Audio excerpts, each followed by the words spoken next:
Hey man, dating today isn't the free-flowing organic connection it once pretended to be. It's not about two people meeting, sharing moments, and building something slowly, rooted in mutual respect and genuine curiosity. Now, it's an arena, a battlefield disguised as romance, where every interaction is a move, every word a calculated risk, and every gesture a piece strategically placed on a board you didn't even realize you were playing on until you'd already lost half your pieces. It's emotional chess. And the truth is, most men don't even know the rules until it's too late. They enter with sincerity, thinking they're here for love, but they quickly discover they're being tested, baited, manipulated, and evaluated for weaknesses, not because the woman is inherently malicious, but because the cultural climate has trained everyone to play for advantage, not for connection. Think about the average date in the modern era. There's no pure conversation anymore. Every question is laced with subtext. Every answer weighed for signs of neediness, insecurity, or desperation. She's not just listening to your words, she's reading your pauses, your body language, your tone, the way you respond to her provocations. And here's the unspoken truth. Most women already have their next move ready before you've even sat down. That flirty compliment, it's a probe to see how quickly you'll crumble into validation seeking. That harmless story about her male best friend, it's a pawn pushed forward to test your emotional composure. She's not just reacting, she's mapping your psychology, seeing where she can apply pressure later if she needs to. The men who thrive in this climate are not the ones who try to be the most charming, the most giving, or the most agreeable. Those men get chewed up in the opening moves. The winners are the men who understand that every interaction is about frame control, the ability to dictate the emotional tone of the exchange without revealing their hand. They don't overreact to tests, they don't get baited by small provocations, and they certainly don't play their queen too early. They know when to advance, when to defend, and when to remove a piece entirely from the board to maintain long-term advantage. These men aren't cold, they're strategic, refusing to invest emotional energy where the return is uncertain. You see, the dangerous part about emotional chess is that the stakes aren't visible until you've already lost. She won't tell you she's losing interest, she'll simply start playing differently. The tone of her messages changes, the frequency of her replies slows, the warmth in her voice dulls. This is where most men panic and start making desperation moves, throwing away their positional advantage just to win her back. But in chess, desperation leads to blunders, and in dating, those blunders are things like over-texting, over-explaining, over-giving, and over-emoting. Once you start doing that, you flip the dynamic entirely, and now she's the one controlling the pace and rhythm of the game while you're just trying not to lose her. The men who win understand something most refuse to accept. You don't win emotional chess by winning every move. You win by controlling the tempo of the game. Sometimes that means allowing her to feel like she's advancing, when in reality, she's walking into a position you've already set up. Sometimes that means sacrificing a piece, pulling back affection, declining plans, or going silent, not to punish her, but to shift the balance of investment back in your favor. This isn't about cruelty, it's about survival in a dating culture that rewards the one who remains the most composed. Because in emotional chess, it's not the man who moves the fastest who wins, it's the man who makes the other person react. In emotional chess, the first real skill you must master is the art of delayed reaction. The average man has been conditioned to respond instantly to female attention. A text comes in, and his fingers are already moving, a compliment is given, and his ego inflates, a flirtatious glance is thrown his way, and he's already wondering how to escalate it. But in chess, reacting instantly to every move is suicide. The strongest players think several moves ahead, and in dating that means allowing space between her action and your reaction. This delay communicates one thing that women find intoxicating, that you have your own life, your own priorities, and that her move didn't shatter your emotional equilibrium. That pause makes her wonder where your mind is, what you're doing, and why she doesn't have full access to you. And that wonder is the first seed of obsession. A lot of men think the opposite. They think instant responsiveness proves care and interest. They imagine that a woman will value them more if they show her she's a priority from day one. But this is where modern dating psychology flips logic on its head. In the current climate, instant access doesn't make a man more valuable. It makes him predictable, and predictable men lose intrigue quickly. The woman who once smiled at your good morning texts will eventually roll her eyes when she wakes up knowing they'll be there every single day, without fail. Emotional chess requires unpredictability, not in a manipulative way, but in a way that keeps her genuinely curious about your next move, because if she knows your every move before you make it, you've already lost. The second skill is understanding the difference between activity and control. Many men think staying in motion, calling often, making plans, initiating conversations is a form of leadership, but in truth, constant activity can be a sign you've already lost the board's tempo. A master in emotional chess knows that sometimes the most powerful move is stillness. A well-timed silence after she's tested you says more than 100 defensive explanations. A calmly delivered "we'll talk later" after a disagreement carries more power than hours of emotional pleading. Control isn't about doing more, it's about knowing when to do nothing and letting her emotional state adjust to your absence. This is how you keep the game in your frame without exhausting yourself trying to dominate every single exchange. And here's the part most men miss. Women enjoy the challenge of a man they can't fully read. This isn't just some toxic game, it's rooted in attraction psychology. Uncertainty is a stimulant. It activates the brain's dopamine pathways the same way gambling does. When she doesn't know if you'll text back right away, if you'll agree to her suggestion, or if you'll be available Friday night, she's emotionally invested before she even realizes it. She starts anticipating your moves the same way a chess player anticipates an opponent's counterplay, and the moment she's thinking about what you're thinking, you've already drawn her deeper into the game. This is where emotional chess becomes powerful, when her mind starts working overtime to decode you, instead of you working overtime to please her. The danger for men is that women have been socially trained to play this game from their teenage years. They learn early how to bait interest, withdraw it, and then re-engage on their own terms. Men, on the other hand, often stumble into dating without understanding the undercurrents. This is why you see so many guys burning themselves out emotionally. They're playing checkers while she's playing chess. Every time she pulls back, they rush forward.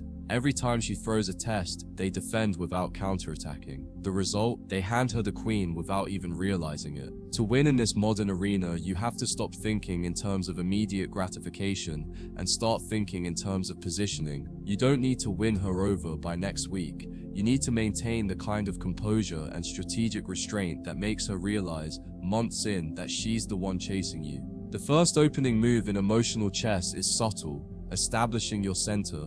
In physical chess, you aim to control the central squares of the board early, because it gives you maximum influence over every future move. In dating, your center is your frame, your values, your standards, and your emotional equilibrium. From the first interaction, she needs to feel that you are the kind of man who is not easily pulled out of alignment.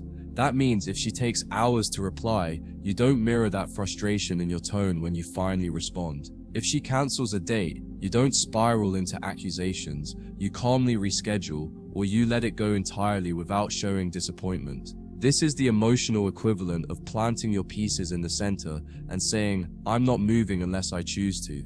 It forces her to play around you, not the other way around. The second opening move is what I call the incomplete reveal. In a world where most men overshare to build a full sense of connection, withholding parts of your life, strategically, not manipulatively, creates magnetic tension.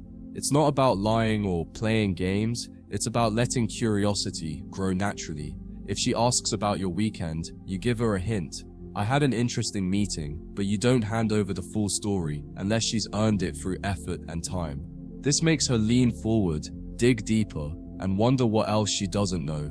Just like in chess, where you don't reveal your full attack too early, in dating, you must keep parts of yourself undisclosed so she's drawn toward you instead of feeling like she's already figured you out. The third opening move is controlled pace. Most men sprint in the first stages of dating, texting constantly, pushing for more intimacy, trying to escalate the relationship in record time. But in emotional chess, a steady, deliberate pace is more powerful. You respond when you have time, you meet up when it fits your schedule, you keep physical escalation smooth but unhurried. This slow rhythm builds a rare kind of anticipation. She's used to men trying to rush the game. You make her feel the weight of every move, which makes each interaction feel more significant. In her mind, you're not chasing an outcome, you're just playing the game well, and that makes you infinitely more attractive. The fourth opening move is subtle counter-testing. Women will test men's boundaries to see if they're dealing with someone emotionally strong. In chess terms, it's like nudging a piece forward to see if the opponent reacts in fear or holds their ground. When she flirts with another guy in front of you, makes a cutting remark, or tries to provoke jealousy, most men either lash out or sulk. Both reactions lose points instantly. The strategic player smiles, remains unbothered, and lets her see that she has no control over his mood. This isn't about pretending not to care, it's about genuinely not being threatened by her games. When she realizes she can't pull you into emotional chaos, her respect and attraction skyrockets. The fifth opening move is resetting the board on your terms. In chess, sometimes you allow a trade, not because you have to, but because it positions you better for the long game. In dating, this could mean being willing to walk away, not out of anger, but because you recognize the energy isn't being reciprocated.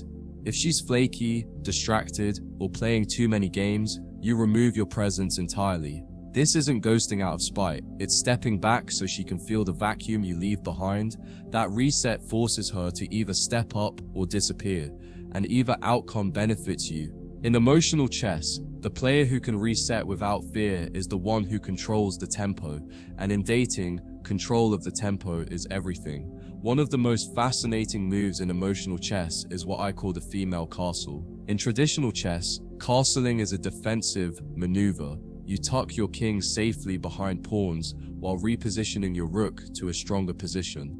Women do the same emotionally when they feel the risk of investing too much too soon. They'll pull back their vulnerability, hide their true emotions, and put up a wall of casualness or indifference, even when they're deeply interested. This is not a rejection, it's a protective strategy. The mistake most men make is panicking and rushing to break through this defense by showering her with reassurance, attention, and validation. That's like trying to storm a fortress head-on. It never works. The correct move is patience, letting her lower the drawbridge herself once she sees you're not a threat to her self-protection. Breaking through the female castle isn't about aggression, it's about pressure over time. In chess, you don't break a defensive wall by ramming your queen straight into it.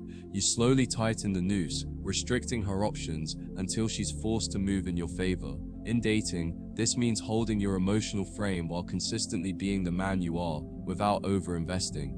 Your consistency becomes magnetic because it's rare. Every other man she meets either gives up too soon or tries to force the pace. You simply continue playing your game, controlling the center, making strategic moves, and letting her see you're not desperate for her validation. Eventually, the pressure of your calm confidence makes her curious enough to let you in. Another advanced concept in emotional chess is baiting without biting. This is when you place a subtle piece in a vulnerable position to lure her into making a move that reveals her intentions. In dating, it could be sharing just enough personal detail for her to probe deeper, or lightly withdrawing your attention to see if she reaches out. The key is that you never need her to take the bait, you're just testing the waters. When she does respond by leaning in, it's confirmation that her interest is active, and it's a moment to pull her further into your frame. The danger is in overusing this tactic. If you bait constantly, she'll see the pattern and feel manipulated, but used sparingly, it creates spikes of engagement that keep her emotionally invested without you having to chase. Then there's the sacrifice play. In chess, a skilled player will sometimes give up a piece to gain a decisive positional advantage later. In dating, this can mean turning down opportunities to see her, even when you want to, because you're not willing to compromise your priorities. This isn't punishment, it's demonstration. It shows her that while you value her, you won't rearrange your entire life to accommodate her whims. That single act of prioritizing yourself sends a shockwave through her expectations, because most men bend over backwards to avoid disappointing a woman. Your refusal to overextend yourself forces her to see you as someone with a life, a mission, and a backbone. Qualities that trigger deep, primal attraction. Finally, we have the endgame mindset. In chess, the best players visualize the outcome they want long before the final moves are made. They don't need to win every skirmish along the way because they're thinking in terms of inevitability, not instant gratification. In dating, this means you're not trying to win her over on the first date, the first week, or even the first month. You're playing for alignment, for her to naturally choose you because she sees you as irreplaceable, not because you've cornered her into commitment. This mindset keeps you from overreacting to her tests, her mood swings, or her moments of withdrawal. You understand that, as long as you keep your frame, maintain your standards, and play your moves with precision, the game will bend toward you over time. And when it does, it won't feel like you chased her. It will feel like she chased you, because in truth, she will have. In emotional chess, the checkmate moment isn't always when she says, "I love you," or when she finally commits. Sometimes it's when her behavior changes in a way that makes her investment irreversible. You'll notice her initiating more often, aligning her schedule to yours, subtly checking in on what you're doing without outright demanding your attention. This is when the emotional balance shifts. She's no longer playing purely from a position of evaluation. She's now playing from preservation. She wants to maintain what she's getting from you because she realizes it's rare. But here's the catch. You don't pounce on this moment with overcommitment. You let her new level of effort settle into a pattern before making any moves that would signal you're all in. Because if you rush, you reset the game back to her favor. Recognizing the checkmate moment is powerful, but closing it requires restraint. This is where most men fail because they think they've finally won and can relax their standards. But in emotional chess, the endgame still requires discipline. You have to maintain the same level of intrigue, self-priority, and measured affection that brought her to this point. The best closings feel inevitable to her, not forced by you. That means you're still living your life, still pursuing your goals, still letting her experience moments of wondering where she stands, not to manipulate, but because you genuinely haven't abandoned your own mission. By keeping your emotional world rich and full, you ensure she keeps pursuing, even after she's yours. One of the most underrated moves in this game is walking away at peak value. This isn't about playing hard to get, it's about having the clarity and self-respect to leave when you realize she's not aligned with your vision. Even if the attraction is strong, most men overstay in relationships that chip away at their self-worth because they're afraid of starting over. But in emotional chess, walking away when you're in control, when she still wants you, and when you still have your dignity intact, leaves you in the most powerful position possible. It's not an act of anger, it's a strategic withdrawal. And ironically, it's in these moments that women often double back, trying to win you again, because your departure shatters the assumption that you'd always be there. To master emotional chess, you must detach your self-worth from the outcome of any single interaction. Every move you make has to come from a place of abundance, not scarcity. If you're afraid of losing her, you've already lost. This is why men with a strong sense of purpose, a fulfilling life outside of women, and a clear set of boundaries excel in dating. They never play as if their entire existence depends on the game. They can appreciate a woman's beauty, charm, and energy without becoming enslaved to it. And that freedom makes their presence more intoxicating than any compliment or romantic gesture ever could. In the end, dating is emotional chess, not because love is inherently manipulative, but because human attraction operates on tension, strategy, and timing. The men who win are not the ones who push the hardest or give the most, but the ones who understand that every move either strengthens or weakens their position. They respect the game without being consumed by it. They know when to apply pressure and when to pull back, and they're willing to walk away rather than play from a place of desperation. And when you approach dating with that level of composure, patience, and self-respect, you'll find that the board tilts in your favor more often than not. Not because you forced it, but because you played the game the way it was always meant to be played.